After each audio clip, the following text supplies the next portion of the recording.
The greatest thing from Quebec since Celine Dion and GSP. A pair of siblings. A couple of stellar young men. Two brothers. These two young men. Two siblings. The hard-hitting pair represent Canada.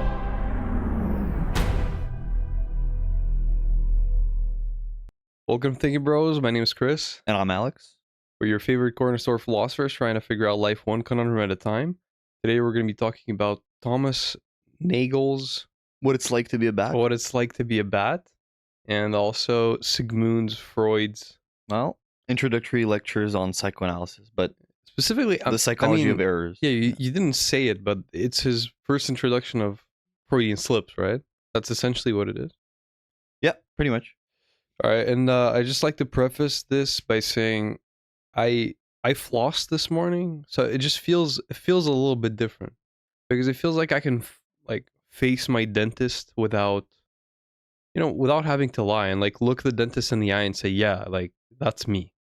Although I did that. They're so polite, they never ask. No, they ask me. They ask you? Yeah. Maybe it's because of my more, crude appearing manner. I've been through the mud stuff. Maybe you appear more sensitive. Maybe. I feel like they don't ask people if they religiously follow the procedures. You're saying because I they feel know like that they don't ask you. Your only interaction with dentists is once every 6 months. Yeah, but my only experience is my own interactions with them. Yeah, thine own. Yeah. So but, yeah. Anyway, Freud, right? Okay. Freud. I hope we all know him. He's the famous psychoanalyst that everyone hates on in psychology anyway. Most people. And these are his introductory lectures on psychoanalysis. So, right now, people hate on psychoanalysis with some good reason. But at some point, it was the dominating theory. And even before that, he had to popularize it. So it kind of does feel like in this text, he's trying to convince his students of psychoanalysis, right? There's some wording of that. And elsewhere in the book, that's what you find too, is these lectures that he gives his students are really like an attempt to convince them that psychoanalysis has something to offer, to the scientific study of the mind. And the chapter that we read was on the psychology of errors. Okay, so and if I try to give a brief introduction, psychoanalysis characteristically puts a lot of emphasis on the unconscious. So things that we don't know that are sort of operating in the background, but that nonetheless affect how we function, and that sort of manifest in some subtle ways sometimes. Our conscious mind and what's called our superego, mostly controls us. The superego is all our morals, all the moral rules and social rules that our parents instilled in us. And with our ego, which is our conscious mind, that's how we operate most of the day. But then there's also our id, which is working in the background, which is all our animal instincts that are still there, but that we can't let come to the surface, because otherwise there will be chaos.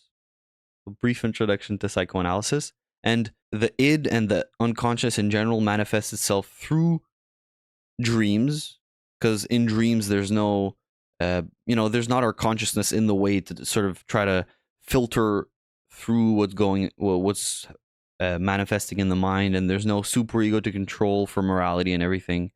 And another way the unconscious manifests is through errors. And so I guess Freud just looks for, ways or moments in the day or in life that when our conscious mind isn't interfering with our unconscious, and errors are one of those instances. And so the chapter we read focused on verbal errors mostly, but he talks about, pen slips when you're writing, or reading slips or whatever. And I wanted to talk somewhat about, the content itself, but also about Freud in general, because you'd never read him before. And I feel, give me your thoughts about this. I feel like he writes and he studies psychology the way you would want it to be studied. Even though, maybe the conclusions he reaches aren't the ones you would reach, but whatever. This seems like a fun way to do psychology, it's not like we're not in the normal science part of life as we are right now, where where you just do like boring experiments that don't bring anything. He's like, no one ever talks about errors and slips of the tongue, but they mean something. Let's look at them, and he just qualitatively analyzes them. Yeah, definitely. I had that prepared to say for sure. He does qualitative analysis, and also if you think about his experience, he's just a guy who takes on clients, just talks to them a bunch, develops his theories, and then puts them into books. And he has a bunch of books. So I also think that enormously confirms every theory we had about the qualitative psychology too. Because if you think about some things that, let's say, neuroscientists can completely disprove of his theory today, right? And it's clearly not true.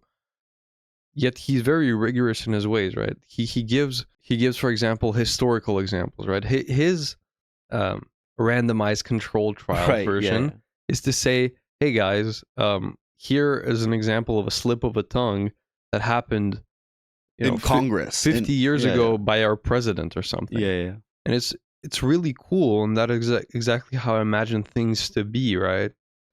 If you have a theory and you're out there on the field, you might say, okay, well, this one of my clients had this, and then he did that. But that's what I mean by he was disproven by so many neuropsychologists or whatever about the unconscious, is that, well, if you have a confirmation bias and you want to prove something, you can essentially prove anything, right? Yeah. That's the ultimate thing. And considering how unlikely, like, I'm definitely more on the side of psychoanalysis and, the presence of the unconscious and its influence than maybe the average person. But I'm still definitely not all the way there, just as Freud would say, or, by the end of the chapter, he goes into saying that perhaps most of our errors and slips of the tongue and forgotten names have a meaning. Right. Most, yeah. Most. Well, of course, he says, let us suppose, or something like that. But of course, he wants it to be. And then it makes it much more interesting to look into them. I had a class on sleep, and with modern neuropsychology essentially saying that dreams are, like, one of the leading theories is that dreams are random firings of neurons where once your brain is asleep, it just kind of randomly has access to every information you have in your brain, right? So every face, every action, and then they're just random firings of neurons, and that's why, that's one of the leading theories. Yeah, but I mean, that's so like random firings, but manifesting in a visual and sensory experience in the dream that's internally consistent. Not just random firings, anything happening. You're not like walking into a volcano and feeling cold while smelling croissants. It's like consistent. There's a story that's created in your mind. That's what you mean by internally consistent? The thing about that is just, I guess adjacent neurons would fire. Yeah. Right? So I don't know how that would work, of course, and I don't know what that means. And also you have to realize that your perception of it, even if the story would, in our reality would take 15 minutes, like the story of your dream, in your brain it actually takes like 2-3 seconds. Mm-hmm. So the random firing is realistic to that extent because it's happens so much quicker. So even if it's random and internally consistent, it could have been just a few neurons firing. Yeah, but I feel like even you would have to admit that, like, the theory that it's random firing, it's like it feels like a placeholder for now because we don't know the nitty gritty of it, right? Like, it's not just like what we'll discover ultimately. I'm not sure. Yeah, I understand, but it's also like when Jung said that a world without God, or where suffering is useless, is a tale told by an idiot, in reference to Schopenhauer, right? Like, you can just say that and you'll please the crowd of people that wants philosophy to, cater to their intuitions about the world and their hope that, there is a meaning in this. But you can also be a good scientist and be realistic with what you know, right? No, that's exactly how I think about it, because you want dreams to mean something. You want to, be alerted at your unconscious conflicts by, you fighting a horse, and it actually means that I don't know, you should become a vegetarian because you actually didn't want to fight the horse and you put down the sword and then you guys hugged or something. All I'm saying is that people also, interpret religious signs and say, with their confirmation bias, they're saying, well, actually, these 3 miracles happened in my life, and therefore I know God exists. Okay.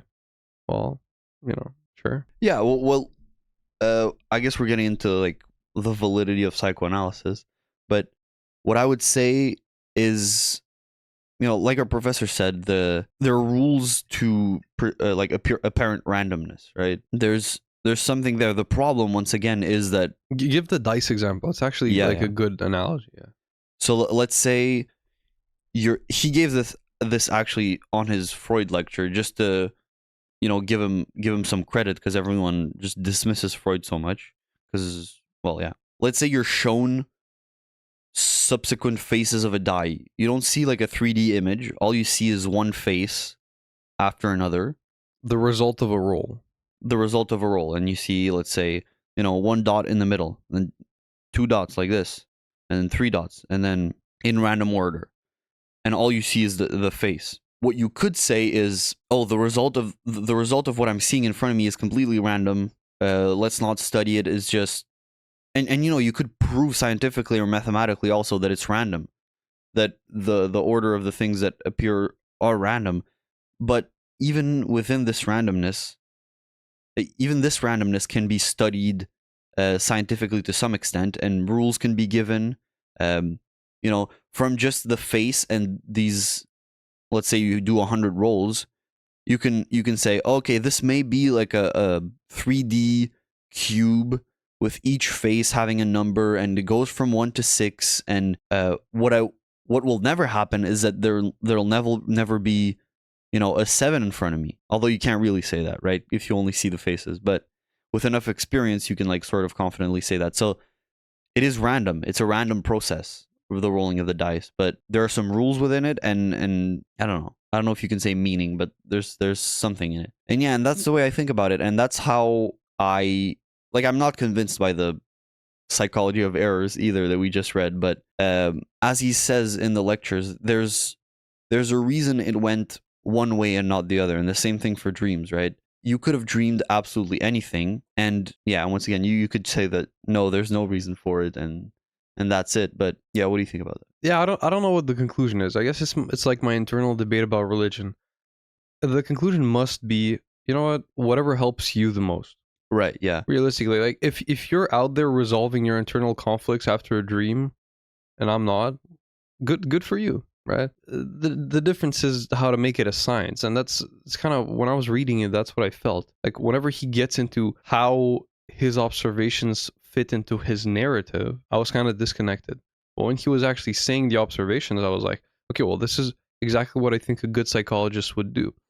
He goes into errors and says, isn't it funny that it is not when we dedicate our full attention and effort into something, and there's a lot of importance in like writing on the fact that we shouldn't make a mistake, that we make the least mistakes. In fact, it's quite the opposite. He gives an example of a new artist in a theater or something playing an important role, and then the veteran knew how to mess him up, and the opening line was something, and then the veteran was saying something phonetically close to it a bunch of times before the young actor had to go on stage. Just joking around, right? Yeah. Well, I mean, trying to mess him up, but intentionally, messing with him, yeah. And then the actor goes on stage after repeating to himself not to say the other line and actually say the good line. And then, of course, he opens with the line that was fed to him by the veteran. And so these are extremely plausible. And I'm sure, I mean, he doesn't even have to lie with the amount of research and experience the guy has. Of course, these things happened. And it's interesting. And of course, if we were to take on the other narrative, right, of these mistakes, as much as dreams, as much as every slip of the unconscious are meaningless, then wouldn't they, by pure randomness, just have to sometimes be meaningful? That's also true, yeah. But also what's interesting is that what I wouldn't say my theory covers that I just said is saying the opposite of words. Like when your Freudian slip is literally, for example, the president example is a pretty great one. He says, in opening an assembly, he says, gentlemen, let us consider this assembly closed, right? Yeah, yeah. And then Freud deduces from that he knew that the assembly would do no good and he was wasting his time in that meeting, and the president just said that because he wanted the meeting to end as soon as it started. And that's extremely plausible. And I'm not pretentious enough to say, okay, out of every single word through randomness, he said closed. No, it really feels like he said closed because he meant closed.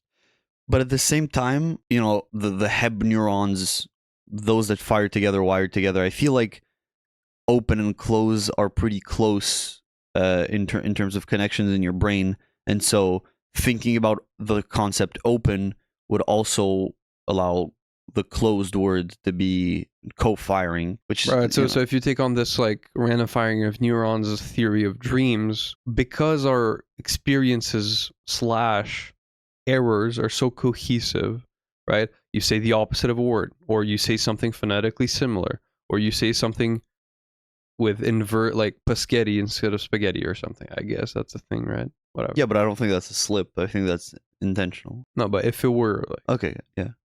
in any case, because it's so cohesive, you would say that those neurons have been wired together because of the close association they have in our brain. And then you wanted to fire one neuron, but because of its strong link to another, it just fired.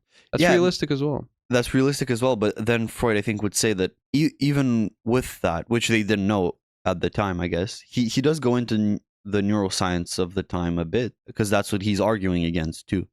But even within, you know, possible co-firings, there are many, and it's still only one that's happening, and there may be a reason for that. I think what applies to this discussion is that it's sort of non-scientific. Like I wish it could be a science and it could be studied reliably, but it goes sort of into the Nagel text that we're going to discuss after. It goes into subjectivity. And actually recently I've been really interested in this, in the fact that in science we deliberately exclude all subjective experience from science because we can't study it objectively, and we can't, you know, do I tested, I find a result, you tested, you find the same result, because subjective experience is by definition, you know, my experience. But it's not like it's not real. It's not like it doesn't happen. I don't know what to say. It's like, it's sort of like a real shame that we're excluding subjective experience. And I think this is sort of what psychoanalysis does, right? Is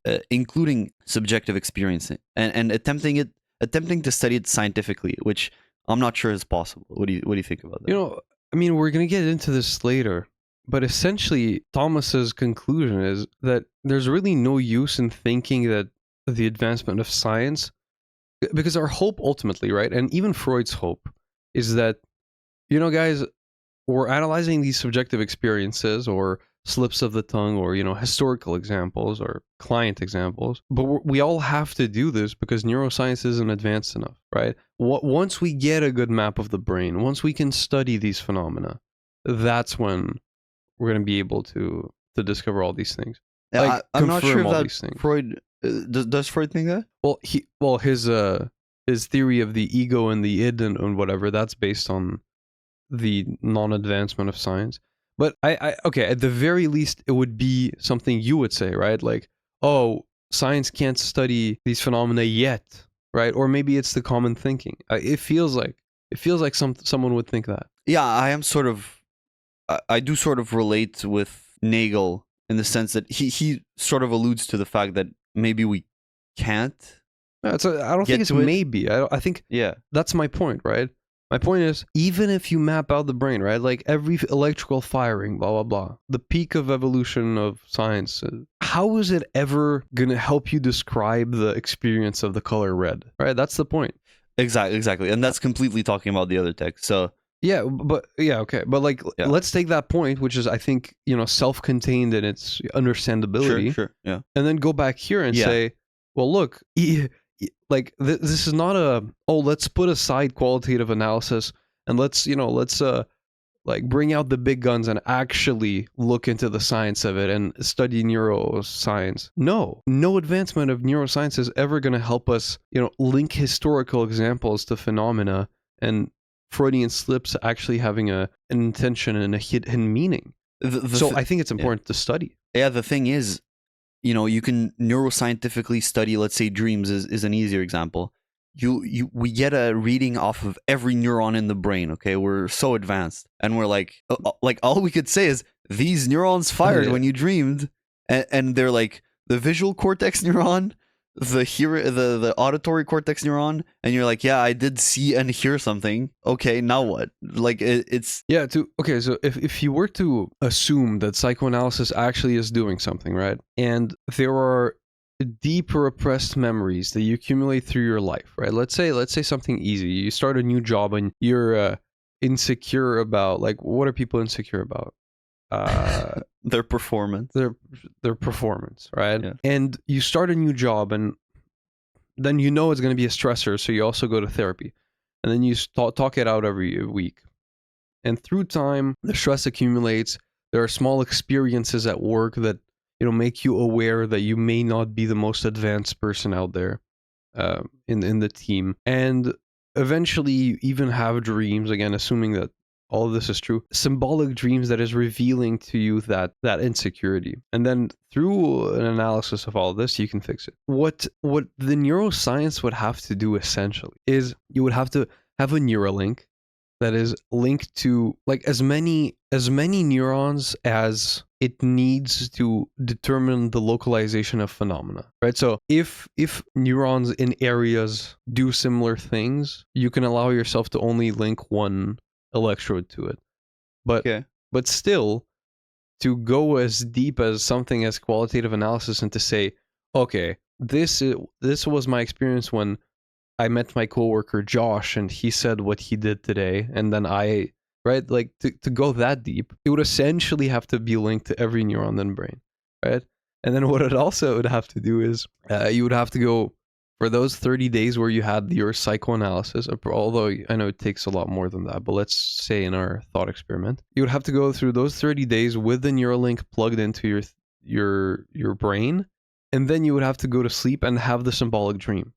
And that's when the Neuralink would detect that the same areas that fired, 27 days ago when you had the insecure experience fired during the dream, and it would associate the underlying insecurity with that dream, and then say that you should resolve it. Yeah. And that we're probably 100 years away from, right? Realistically. Yeah. At least, yeah. And I do agree that you have to link it to every neuron.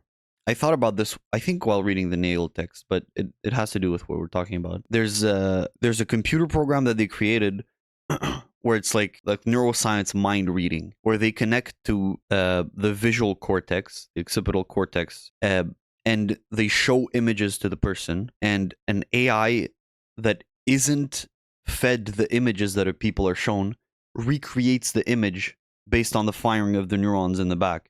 And it's pretty good, right? It's pretty good. It's a blurry sort of image which gets like, this is a red area, and it was a red area. It was like a balloon floating. And this is whatever. And it gets it roughly like a low resolution picture. And it is really impressive and sort of convincing of physicalism. But I think what it would be missing is that we also learn it from neuroscience that the visual process involves not only one layer of like, this is what you see and that's it. There's inputs, and then it goes one layer further, and those inputs are condensed into neurons that are responsible for a certain area of space that you're seeing. And then it goes higher. And at the highest levels of, abstraction of visual, it's probably like the meaning of a fast moving brown thing towards you. I was trying to refer to like a bear running towards you or something. And from that neuron up there somewhere, you get that area of the screen being interpreted as danger, And like there's so many layers that all interact, send signals back and forward and backwards. And that whole thing is your experience, which neuroscience would have to have all neurons to capture, right? Yeah, exactly. I didn't know about this necessarily, but I wasn't impressed because you have to realize the eye essentially, those like metal rods placed in a grid of like 1,000, and then you. I'm gonna explain it badly. Oh yeah. And then you but push. then you go into it and Yeah. push, and it does your outline on the other side. Yeah. That's essentially how the activation of the cones represents an image in throughout your brain. It kind of transmits it. So all you're saying is, I already know that exactly that mapping out is done in the eye itself, right? Yeah. So all you're saying is these scientists can trace it back further up the chain of command and go into the brain and trace that image back, which means that it's transmitted towards there. But as you said, once it gets to the prefrontal cortex and it actually like is about interpretation and logical reasoning with that image, we're so far away from that. Yeah. Or mapping on love onto something like that, right? Like that's what we're far away from. And the thing is, I think we're saying, first of all, it's far away, and second of all, and second, even if we get it, What now? like what now? But I don't think we can so easily dismiss it's so far away. How is it even conceivable to get a reading of all neurons? Currently, isn't the way we're doing it like putting electrodes, opposing an electron at a synapse, looking at the electrical firing? How are you supposed to go deep within the brain? I don't, as much as I love to, predict the advancement of science in the next X years, I don't really oppose that thinking, because if you think about... Yeah, but at the same time, you could get like an electromagnetic thing that analyzes the brain completely and maybe like more precision. 100%, or even like, I wouldn't dismiss infinitesimally small, like microfiber or whatever, wires. Yeah. Or whatever, because if you think about what a MacBook M3 Pro can do now, and just think about 20 years ago, that processing power would have taken a building, like realistically. Yeah.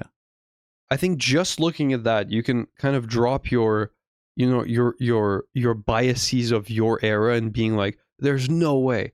That's Think about very true. 20 years ago. It's 20. very constrained because like science advances so incredibly fast. Like imagine someone before computers saying like, "Wait, are you kidding? I'm not going to be able to, message someone in Hong Kong and they get it instantly right now." Yeah, and the problem is as well, like this is we're at an insane slope of the exponential growth of science. Yeah. Like that's the thing. Like AI exists. There are people who have the equivalent of 1,000 scientists working for them in a computer, and that is going to advance science faster than ever. So it's not only about, okay, we're limited in our perspective. It's also about, if 20 years ago, like, okay, 1,000 years ago, there wasn't any electricity.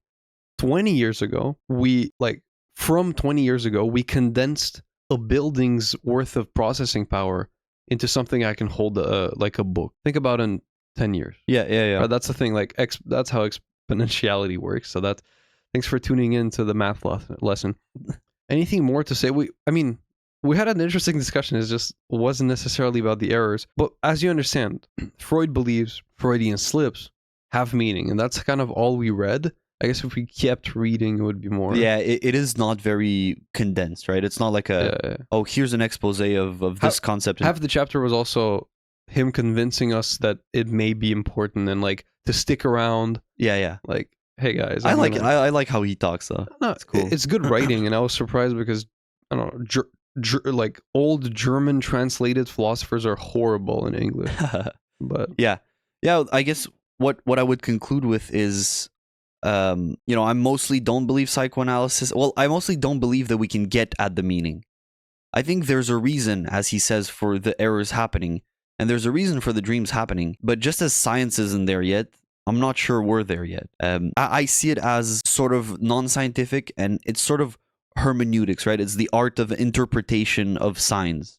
And that's the problem. The problem is you get a certain slip of the tongue, and even Freud wouldn't say all slips of the tongue, right, have a meaning. And then, someone could interpret the slip of the tongue as meaning something, and you could say, oh no, that's one of those ones that doesn't mean anything. and that's it. Like, conversation over. It is really like a personal thing, and with one same slip of the tongue, assuming that it has a meaning, you could go so many different ways depending on on what you know about the person. And it's very, very hard to get at an objective answer, but it's interesting. Yeah. Yeah, it's interesting, and if we were to keep up with the theme and try to give practical answers, I'd just say, I guess it's like religion, right? Don't overinterpret signs, but if they're helping you, just actually do it. Yeah. Like, don't go on religious crusades because God told you so. But if you're praying while a relative is sick, and then that relative gets better, and you feel better through your connection with God, yeah, do that, right? Yeah. It's all about the story you tell yourself. If psychoanalysis is helping you tell yourself a story that makes you optimistic about life, right? And you interpret signs in a positive way, which is not how Freud saw it, then go for it. Yeah. Deep psychological conflict. Yeah. But yeah, no, of course. I mean, there's also something optimistic in seeing it as this horrible, because he's also the one fighting them, right? Mhm. He's also out there on the chair, putting in the hours and fighting the intrapsychic conflicts. All right, so let's move on to Thomas Nagel's. Dude, it's just distorting it more and more every time. What Thomas. what it's like to be a bat. Now, when I read the title of the article, and even when I sent it to you, so before I was reading it, You were thinking so obnoxious, right? no, No? I was no, not even actually, no, not at all. I was thinking, in my head I had a baseball bat, and I really wanted him to analyze what it's like to be an inanimate object, because I thought he was going to go deep with this mind-body connection thing. So essentially, what it is a paper analyzing the mind-body problem and what it's like to experience the conscious experience of being another being. That's he goes into how would it feel to be a bat, something that is extremely different from our perception, right? Instead of seeing, you would have echolocalization, right? So It does feel surface level as a paper, though, right? It's like exploring that topic very on the surface and exploring many different aspects of it. He doesn't go like in deep for one thing. yeah, I was kind of disappointed in that part, but he also gave us a very important tool, as to say, I'm kind of spoiling the whole paper, but well, I already did like 20 minutes ago, and it's to say there are certain things that are just subjective in their nature, Right. and so all this sciencing Yeah. will never lead us to any. Okay, so essentially he wants to clear up the mind-body problem, to say, so there's a theory called the physicalist theory of the mind and the body, which is essentially to say that, let's say, the experience of pain is a specific activation of neurons, a pattern that could be studied and translated into a specific like physical phenomenon. So every mental phenomenon is exactly equated to a physical phenomenon, and the only reason we can't really affirm that is that we don't have the science of it yet. Right. We can't describe the exact physical mechanisms that are behind every single thing. Yeah, and that's the only reason it's not conclusive, because we don't have the science yet. Now, of course, Thomas opposes this. He opposes this ultimately through kind of his whole argument, as to say, well, no, there are certain things that just don't, like, in their nature, aren't meant to be studied that way. And it's quite plausible, despite him staying surface level. So he starts by saying that we're mistaken in thinking about unexplainable things in the same ways and using the same paradigms as we use when explaining explainable things, right? So he says here, the fact that an organism has conscious experience at all means basically that there is something it is like to be that organism. Now, did you like that definition of conscious experience? Something that it is like? Yeah, it is like to be. Yeah, I like it because I see myself doing what he pushes us to do sometimes, and like imagining what it would be like to actually be a bat, and I follow him in my head throughout his argument, right? Where he tells us, okay, imagine what it's like to be a bat. And then I'm like, okay, what I would do... Bat the animal. Bat the animal, for not the everyone thinking like me. Okay, maybe some There's people... probably a few people. You're a fan. Am I a fan? And the way you imagine yourself being a bat is you distort what you already have, right? You have a hearing system and a vision system, and you sort of try to fit those systems into the mold of what it is like to be a bat, and you try to imagine. And he says you can't get to it. You can't know what echolocation is like. Yeah, okay. Because it's quality, like it's a different system. So he denies a physical theory called functionalism, which essentially says that mental processes are merely if the input and the output is the same. So let's say, I slap you, and then you turn your head, your cheek gets red, you feel something, but whatever, and then you do a little scream. If all those things can be replicated by a computer, of course, for every single experience possible, Right. A robot that replicates everything. yes, then a robot could be said to be conscious, right? If you program a robot for love and pain and everything, it's said to be conscious. So essentially, he uses the mere fact that it can be applied on robots as a counter argument to it. He says like, okay, this is not going to do because then robots can experience something. Which a lot of people do argue. Yeah, it's still arguable. Yeah. He kind of brushes over it, whatever. Also, I wanted to say, like, for me, the definition of it is something that it is like to be that thing, I didn't like it because I was thinking, okay, I feel like it's not nothing to be a plant. Like, I don't want to use the word feel because I don't think it's there either. He's very careful with the words he uses. The fact that an organism has conscious experience at all basically means that there is something it is like to be that organism. I think it is something. Yeah, right. But I think it's hard for me to... Well, it sort of isn't with plant, but it's a sliding scale. I think what, as humans, we would like to think is that the humans are full on, on the right side of the scale where we have consciousness, and it's very clear what it's like to be humans. Well, because we are humans, but it's also very, developed. We have a lot of sensations, a lot of different things happening at the same time. And then you go back, and there's monkeys. You go back, and there's dolphins. You go back, and at the end, there's plants. And then, is there something that it is like to be a rock? I would say intuitively, I say no. There's nothing that's not something. Yeah. But I also feel the same for snails, right? Like snails are a good example because I can't even or jellyfish, right? Those are living things. Okay, so I relate to snails though when they like retract their eyeballs like this when you poke them. Yeah, that's yeah okay, but yeah, whatever. That's not the main issue. Okay. So now he says physicalist theories, right? So the ones that think that mental phenomena can theoretically be explained through physical explanations. They have to account for phenomena, right? Like the phenomenology of our experience and the subjectiveness of it. And I don't know, liking to walk on the left side of the walkway because it bothers people and something. Like it has to, there has to be a what? There has to be a neural correlate in your Deeper brain issues of an activation of neurons that a scientist can point to ultimately confirm physicalist theories. Okay, yeah. And that's probably not what phenomena are, but you understand.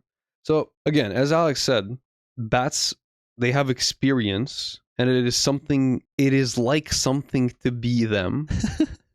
And what we would usually do to try to understand what it is to be like them is to subtract or add things onto our own experience, right? We would say, okay, they don't have vision, so let me close my eye, right? Oh, okay, they have echolocation, so when they shout or whatever, they emit a wave, and then it comes back to them and it gives them information about the depth map of what's in front of them. So you'll try to add that, and it won't really work ultimately. Right, it's very limited. Right.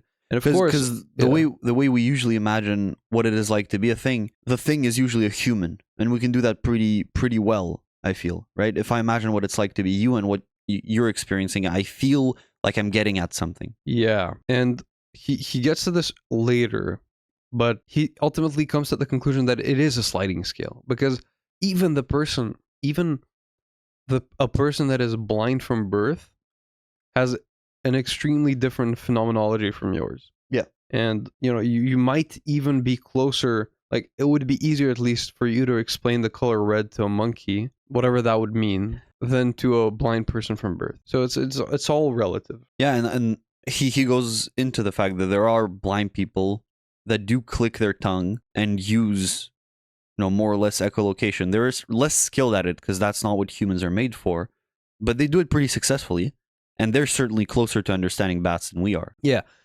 And then he said, okay, so if we can't get at the experience of another kind of qualitatively different being through modifying our own experience or building onto it, let's take this alternative perspective. Okay, what if a Martian, right, an alien, thought about what it is like to be us? They would see our behavior. They would see that we get hungry and therefore we eat, and they would try to come to assumptions about our mental states or whatever. But they would also be as skeptical as us to attribute consciousness to a being that they have not experienced, whose experience they haven't experienced as yet. As living as. But because we know as humans that we do have a consciousness, right? Even that's debatable, right, but whatever. Right. We know that it would be an unfair conclusion for the Martians to say that we don't have a consciousness because they can't prove it, because in fact we do. Right? So that can kind of give us insight into the fact that we shouldn't necessarily dismiss that animals we can't have access to the phenomenology of don't have a consciousness. Okay, we just can't put it into words. So here he has a quote: "And to deny the reality or logical significance of what we can never describe or understand is the crudest form of cognitive dissonance." He said, and here he has a quote, like talking about yourself in the third person. No, Thomas has a quote. I mean, I understand, but you have the quote. He doesn't have the quote. He said that. Yeah, well, to say a quote is to have it. So the crudest form of cognitive dissonance, to deny the reality or logical significance of what we can never describe. I just felt like it was a strong statement. And also I wanted to say, do you like when philosophers overstep their grounds and use big words like cognitive dissonance as a psychologist? I feel like he's overstepping it on my property and I want him out. No, he probably knows cognitive dissonance better than me. I don't think so. Okay, so this leads to the conclusion that certain concepts can never be explained by the human language at all. Therefore, we can't really understand because we can't explain it to someone else. So facts about experience can only be accessed through a point of view, right? And points of view are a recurring theme in this article. And they're kind of essential. So to relay an experience of something, you have to relay it at the third person, but it also could be relayed at the first person, right? So if I were to describe the experience of a human to another human, and this kind of goes into observing something and introspecting out its behavior, kind of. Okay. I could relay the experience of another human to another human, or whoever, right? Whoever. And the only reason I would be qualified to do so is because I could be saying that thing in the first person. So the only way one could describe the consciousness of a bat is through a second bat, right? That's what it is. Okay. That's what the essence of a point of view is.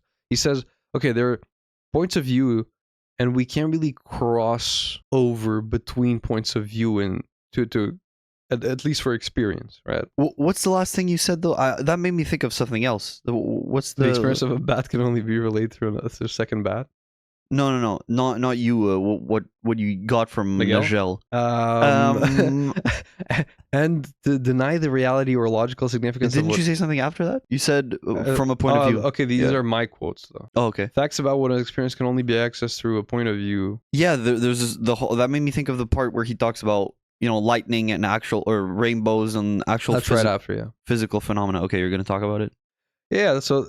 This means there is no way to describe experience from another point of view than the one of the experiencer. And what he means by this is intraspecies, right? So a human can describe a human experience. And because adding onto your own experience to approximate the experience of a bat isn't really a viable strategy as determined. And at the same time, it's also, a small little itty bitty sliding scale of what humans can experience. And I feel like there are some things that are part of your experience that I can't know either. Right, as disproven by You Wouldn't Understand episode, but all good. But this actually, it made me think about the You Wouldn't Understand episode because we talked about, we kind of, we solved that part.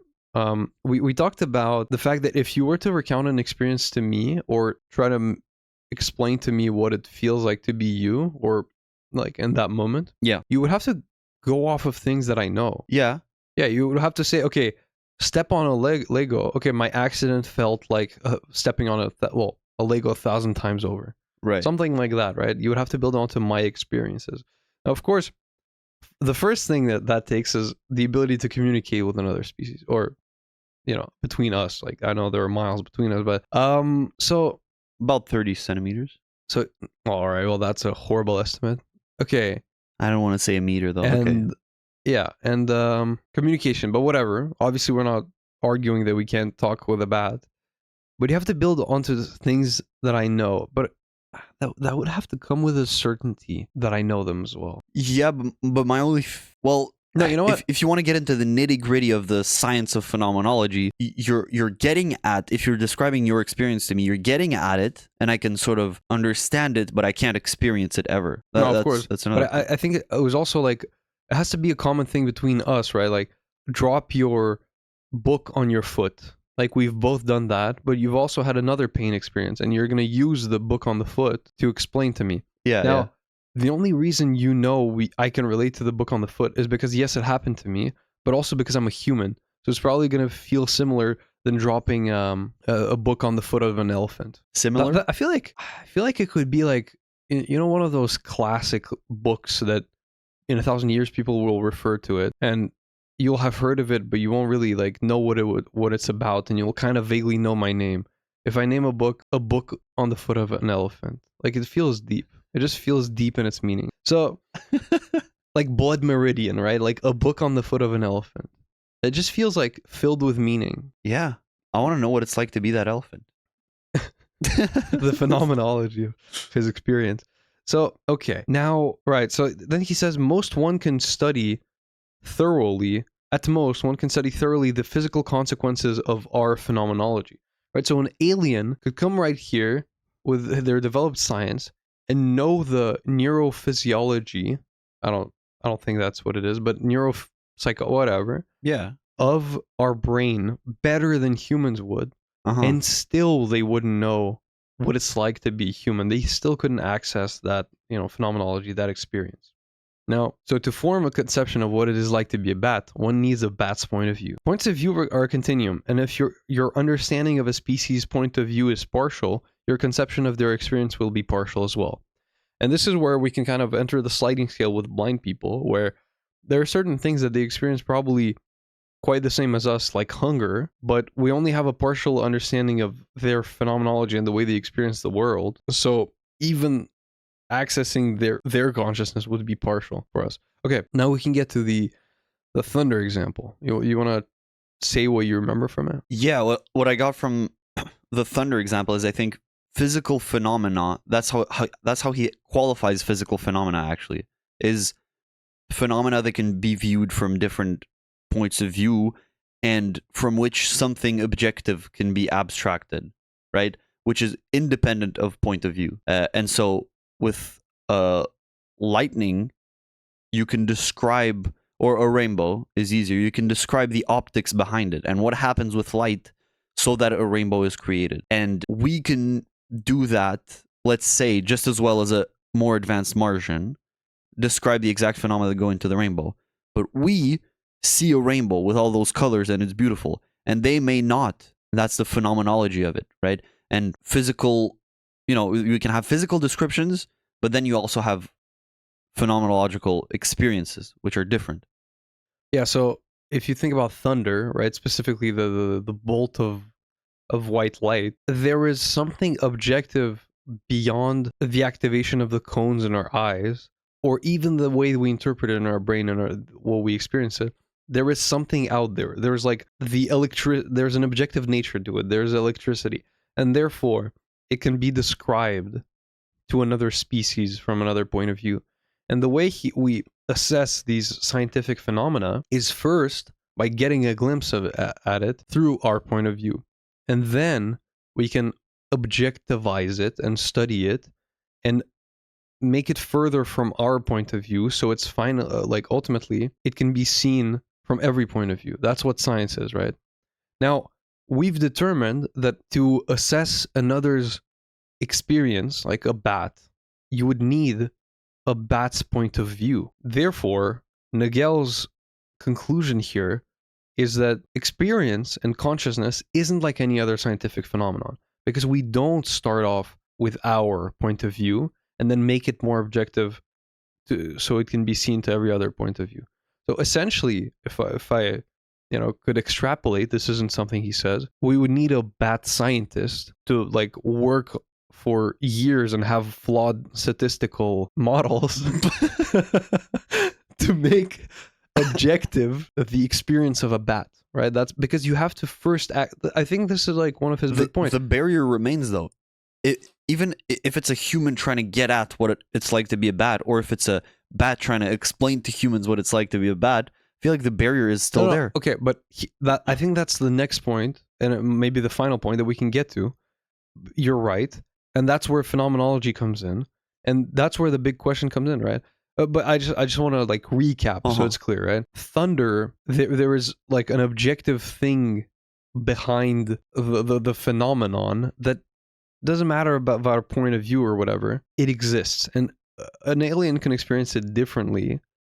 And what we can explain is the physical phenomenon. So if scientists from both species were to experience it through their point of view and then try to explain it objectively, theoretically, in a perfect world, they would explain it objectively the same. Now, Thomas says that he kind of starts doubting that there is something objective to this whole experience thing at all, right? And I think that's the barrier. Yeah. If I can put words right into your mouth, it would be to say, what is it to say that experience or how confident are we that experience and consciousness is something more than the things that I am feeling?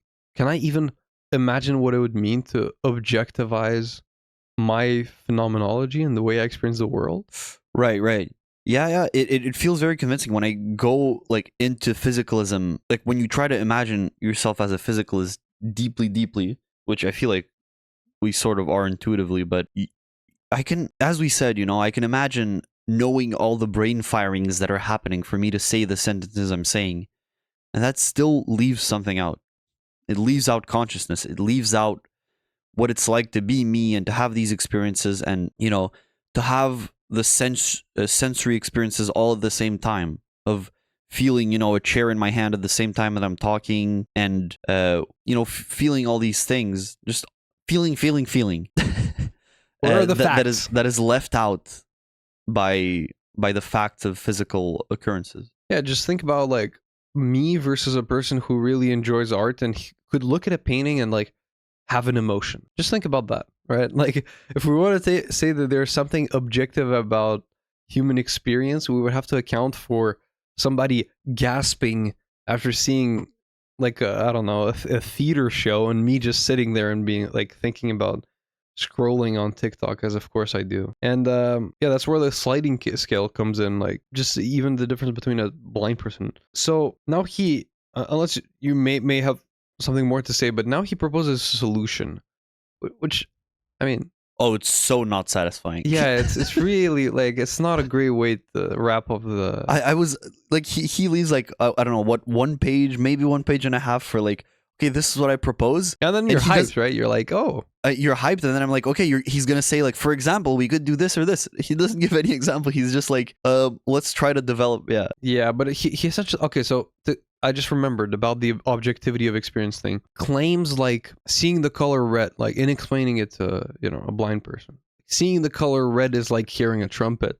He says we have to abandon that type of thinking because it's like the flaws of it are clear to anyone who has seen red and heard a trumpet, which is fair. That was funny. That was good. That was funny. It was good. I feel like sometimes you go into these things with a friend and you're like, oh, what's the color with 8? And I would be like, yellow or purple or something. And you would maybe be like green. And, yeah. And some people relate, some people don't relate. That's the problem, You're not really getting at anything. Yeah, true. Or L is the most metallic letter. Remember that one? So is. It is, though. So that's kind of objective. M is pretty metallic. Counter argument. So, yeah. So he says, essentially his whole thing is, of course, I think he piggybacks on top of, like, genius scientists such as myself, But essentially his thing is, hey, abandon the science of it and go into the qualitative analysis of it, right? It seems like great minds think alike. I don't know what he's done. If he has a Nobel Prize, I may not cut out the phrase "great minds think alike." Stop. Did you get something from his solution though? I didn't even really understand it. I think it's develop just, a phenomenology. What does that mean? I think he's just saying a little bit like I'm saying with psychology, and a little bit of what Freud is doing. It's like, okay, forget the neuroscience, And a bit like of it. Mother Teresa, like Jesus a bit. Gandhi. So forget the neuroscience behind it. That's never gonna work because the way they think is essentially, like, he doesn't use that term, I think, but essentially just qualitatively different. In a way where the combination of neuron A, B, and C, whatever, even if they're labeled and exist in every human brain and lead to pain, is just never gonna ever explain anything in bats. And what he says is, we can get good at trying to be the best descriptors of our own experiences in the hope that it will maybe reveal something about. My thoughts were, go do it then. Like, be good. Do one page on it, please. Be a good descriptor of your phenomenological experience. What is that like? Yeah, it's a good point. I think it's a little bit.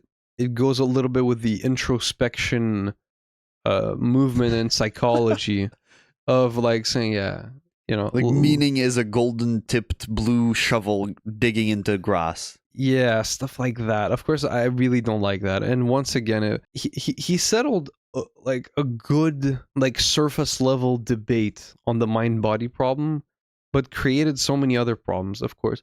Like, just by suggesting that qualitative analysis is the solution to this, and we should, you know, think about what it's like what the pain of stepping on a Lego is like, and compare it to, you know, colors and sounds and something like that, right? To try to, he says to stay descriptive. He doesn't say to make it more objective. So he really says, what would it be to make it descriptive? Just relate it to other parts of your experience. It's like, it feels like if you can't even access one point, like an intraspecies, right? We're talking Martians. Would it ever be useful to be a good introspector and like describe phenomenologically your I can. Yeah. I can easily imagine describing my experience to other humans because they have the same sort of modalities I can go off of. It's like, oh, on the hearing scale, this was on 70 out of 100, and that's how loud it was. On the pain scale, this was painful at a 30 out of 100. It wasn't very painful. But let's say a Martian has a different conception of pain, just like experiences differently, because all pain is, well, it can be a couple different things, but let's say it's mechanoreceptors getting pushed on too firmly. But what if they don't have mechanoreceptors? What if it's all chemical for them? Like, it's a good point, but I think to Thomas Nagel's credit, I think you can think of humans that are good at qualitative analysis and that are very useful to other humans, right? Like saying, love is a summer breeze upon your cheek at the first stroke of the morning, right? Like equating experience, and people who are good at manipulating like metaphors and good at relating experiences through other universal experiences. artists that make you gasp. Yeah, well, yeah, sure. So that's kind of what it is. I mean, for me, it would definitely be, well, definitely, it wouldn't reach the gasping level, but for me, it would maybe be like, It would reach a verbal level. Yeah, like, it would maybe be like verbal art, or like the manipulation of actual like systems that exist, not like colors. But, but yeah. That's the new conspiracy. He's denying the existence of colors. Next What are you doing episode. being an artist? Colors don't even exist. In next episode. So, but do you understand what I'm saying? Like, there are some people who can maybe explain an experience to someone who's never experienced it. Now, of course, we're staying intrahuman, right? Yeah. So, of course, like him solving that may bring us closer as humans, but closer to other species, I doubt that. But Right. you can think about people who truly are great with metaphors and can say something everyone has done, right? Like, you know that thing when you kind of sink in your bed and you don't know which way is up or down? Oh yeah. And like you spin around and your eyes are closed, and yeah? I'm going back usually. Exactly. Yeah. And it kind of feels like for everyone who's watched Inception, when they have to wake you up, right? The And kick. the kick. But if you were to describe like despair as that experience of sinking in your bed and not knowing which way is up or down, right? Like being lost in life, something like that, right? Something very subjective. And some people can cling to that metaphor and relate to it. I think that's valuable. But it's not valuable for the problem he's trying to solve. That's the only with other thing. species. Yeah, That's yeah. the only thing. I think that's great art. Even if you haven't lived through Art something. imitates art. Life. Well, he doesn't get phrases. Yeah. As you're saying, through stories or art or some expression, you can describe to someone what it's like to feel a certain way. But once again, not all the way, and once again, not to other species.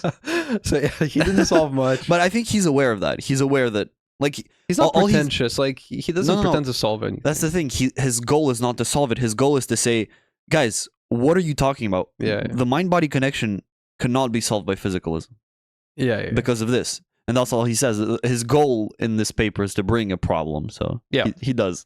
Yeah. So as for the practical consequences of this, you guys just keep thinking, right? Keep introspecting. I feel like the final things we were talking about may be a good lesson, right? I feel more whole and approved of by myself when I can explain some experiences relate them to other of my experiences. And maybe it can be less scary to just say, I don't know, maybe if you're going for an injection for the first time and you're scared of needles, just to say, I don't know, it's like touching a rose or something. Could that not make you whole? Or Yeah, but it's not. well, it's sharp. Touching a okay, touching a Yeah, the thorn of a rose. Yeah, I thought you were talking just about touching the flower. The flower. Right. I don't Yeah, know. maybe. Yeah, maybe I the mean, maybe conclusion is personal. become artists. Yeah, maybe personal. Yeah, but like becoming more artistic on a personal level. So, figured it out rating. Yeah. I'd say 8. Yeah, I'd say 8 as well. I feel like we got the subjects to a good extent. Yeah. We talked about them well, but it didn't resonate more and deeply. both was surface level because we didn't really go with Freud. We didn't go that deep. We could have read like another chapter and talked about the same big subject. It was already 20 pages. I didn't know how much I could give you. Fair enough. Whether we had time restrictions, next time is going to be more deep. All right. Well, thanks a lot for listening. This has been the Thinkin Bros. Go on thinkinbros.com for more information. Contact us at thinkinbros@gmail.com. I was Chris. I'm Thomas. See ya.